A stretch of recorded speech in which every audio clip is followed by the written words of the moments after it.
केंद्रीय शिक्षक पात्रता परीक्षा में अब बहुत कम दिन शेष रह गए हैं। आपको 20 दिसंबर के बाद आप लोगों की एग्ज़ाम स्टार्ट हो जाएगी और फिर वो जनवरी तक चलती रहेगी। यानी किसी के लिए अब जो है 1 महीना का समय है तैयारी के लिए, तो किसी के लिए जो है 20 दिन का समय है, किसी के लिए 15 दिन का क्या है समय है। जो भी अभ्यर्थी हैं वह तैयारी में जी जान से जुटे हुए होंगे, ऐसी मैं आशा कर सकता हूँ। हमारे संपर्क में ऑफलाइन और ऑनलाइन मोड में जितने भी स्टूडेंट हैं वो भी बहुत गहनतापूर्वक तैयारी कर रहे होंगे और ये मैं देख पा रहा हूँ और मैं उन लोगों से ये आशा भी कर सकता हूँ।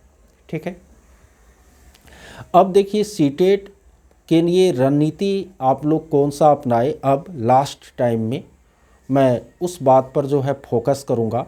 देखिए किसी भी एग्ज़ाम में उत्तीर्ण होने के लिए सबसे ज़रूरी बात होती है कि क्या पढ़ना है और क्या छोड़ना है। इसकी जानकारी होना बहुत ही क्या है ज़रूरी है। अन्यथा जो है लोग पढ़ते तो बहुत हैं लेकिन आपको वो अच्छा रिजल्ट नहीं कर पाते हैं। ठीक है, तो अब इस अंतिम समय में आप लोगों को क्या करना चाहिए, तो आप लोगों को सेलेक्टिव चीज़ें पढ़नी चाहिए। ठीक है, बहुत विस्तार में नहीं जाना चाहिए। जो क्वेश्चन पूछा जा रहा है ना, क्वेश्चन पूछने के पैटर्न को आप देखें और उस अनुरूप आप लोगों को क्या करना चाहिए, अध्ययन करना चाहिए। बहुत सारे लोग को मैंने आपको इस बीच में एक अद्यतन नोट्स जो है ना, कैप्सूल नोट्स फॉर सीटीईटी शीर्षक से जारी किया है, जिसमें कि सीडीपी को मात्र मैंने 42 पेज में आपको बतलाया है। उनके बाद मैथ को इसी तरह मैंने संक्षिप्त कर दिया है, शायद 29-30 पेज मैथ के नोट्स का होगा। हिंदी को तो और मैंने संक्षिप्त कर दिया है। ठीक है, उनके बाद संस्कृत है और फिर ईवीएस है, फिर मैं सोशल का भी संक्षिप्त नोट्स जो है दे रहा हूँ, साइंस का भी दे रहा हूँ। देखिए सीटीईटी में 2 पेपर होते हैं, ये आप लोग अच्छी तरह से जानते हैं।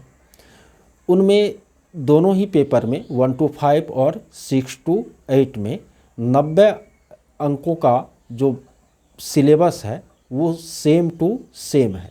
यानी सीडीपी जो 30 प्रश्न है और लैंग्वेज 1 जो हिंदी चयन के होंगे तो उनका हिंदी का जो 30 प्रश्न है, और लैंग्वेज 2 में या तो अंग्रेजी चयन के होंगे या संस्कृत, तो उनका जो आपको 30 प्रश्न है। ठीक है, इन 90 प्रश्नों के लिए जो 1 to 5 का सिलेबस है वही 6 to 8 का सिलेबस है।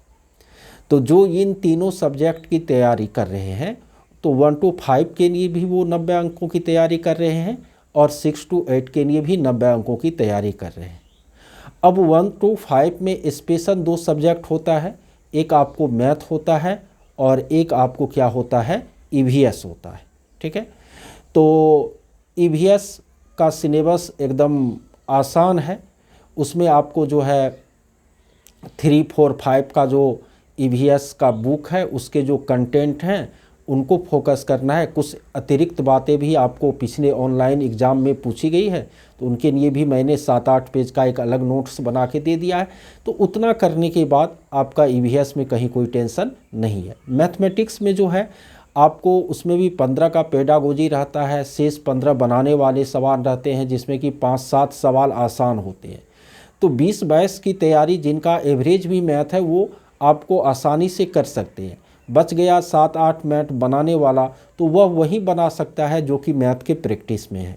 तो जो जिसका मैथ वीक है उनको उन सवालों को बनाने पर ज़्यादा फोकस नहीं करना चाहिए।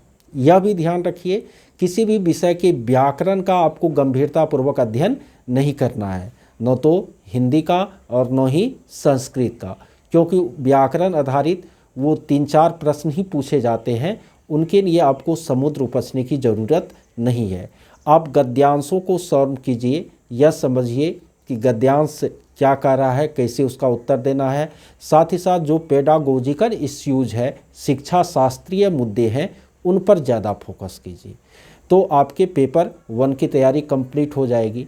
जो पेपर 2 में अच्छा अंक लाना चाहते हैं 6 to 8 में, तो 3 सब्जेक्ट तो उनका पहले से मैं बोल दिया हूँ कि कॉमन है, CDP लैंग्वेज 1 लैंग्वेज 2, उनके लिए तो अलग से आपको पेपर 2 का तैयारी नहीं करना है। बात बच गई एक सोशल साइंस की, या नहीं तो जो मैथ साइंस बैकग्राउंड से है तो उसका मैथ साइंस का 60-60 अंक, उसमें भी 20-20 अंक उन विषयों के पेडागोजी से पूछे जाते हैं। जैसे सोशल का ही एग्जाम्पल ले लेते हैं तो 20 अंक उसके पेडागोजी से आपको पूछे जाते हैं, शोषण के पेडागोजी से। जो इधर जो आप जनरल पेडागोजी पढ़ते थोड़ा बहुत और मेहनत कर लीजिएगा, कुछ अतिरिक्त बातें यदि जान लीजिएगा तो उस 20 प्रश्न का आप उत्तर दे सकते हैं। 40 नंबर जो आपको इतिहास, राजनीति और भूगोल से क्वेश्चन है तो उस पर उसका सिलेबस काफ़ी वास्ट हो जाता है और क्वेश्चन भी बहुत घुमा घुमा करके क्या करता है, पूछता है। तो अब उसको लेकर आपको ज़्यादा दिमाग पर बोधरेशन नहीं लेना है। उसमें भी सामाजिक राजनीतिक जीवन जो है उसका कॉन्सेप्ट कम है, आसान चीज़ है वो, उस पर थोड़ा बहुत मेहनत कर लीजिए।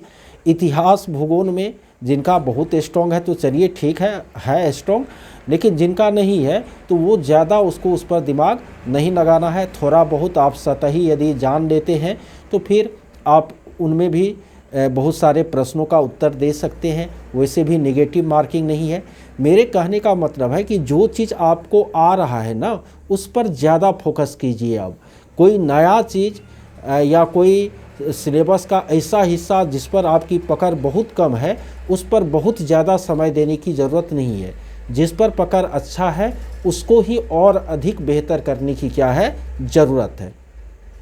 तो इस रणनीति से यदि आप आगे बढ़िएगा तो आप निश्चित सफलता को प्राप्त कीजिएगा। ठीक है, तो ये बातें हो गई कि क्या रणनीति होनी चाहिए।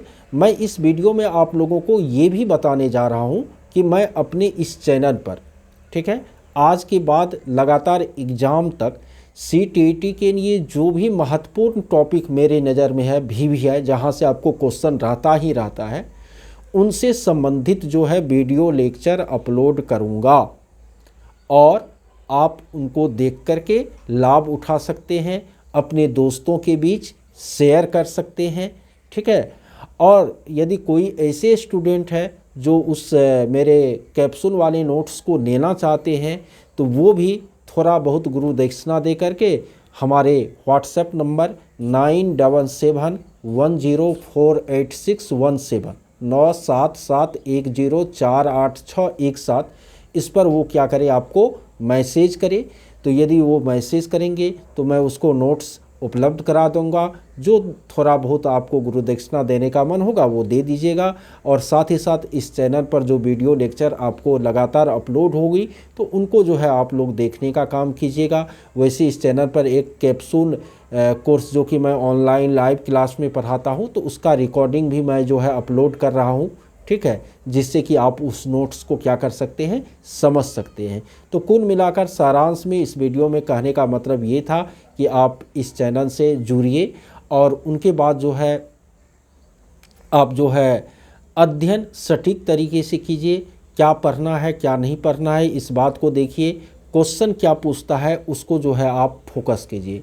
इनके अलावे यदि आपके मन में कोई डाउट्स हो, प्रश्न हो ना, आपको उलझन महसूस हो रही हो तो आप जो है कमेंट बॉक्स में कमेंट हमको कर सकते हैं और मैं निश्चित रूप से आगामी वीडियो में आपकी परेशानी को सॉल्व करने की कोशिश करूंगा। धन्यवाद।